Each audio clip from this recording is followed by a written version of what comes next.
ছয় নম্বর হাদিস শরীফ, আত-তুহুরু শাতরুল ঈমান।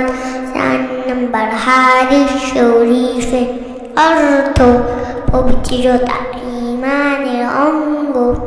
৫ নম্বর হাদিস শরীফ, মিফতাহুল জান্নাতিস সালাত।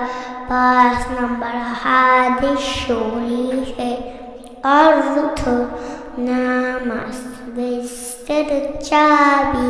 ৬ নম্বর হাদিস শরীফ, আউয়ালু মা ইউহাসাবু বিহিল আবদু ইয়াউমাল কিয়ামাতি সালাত।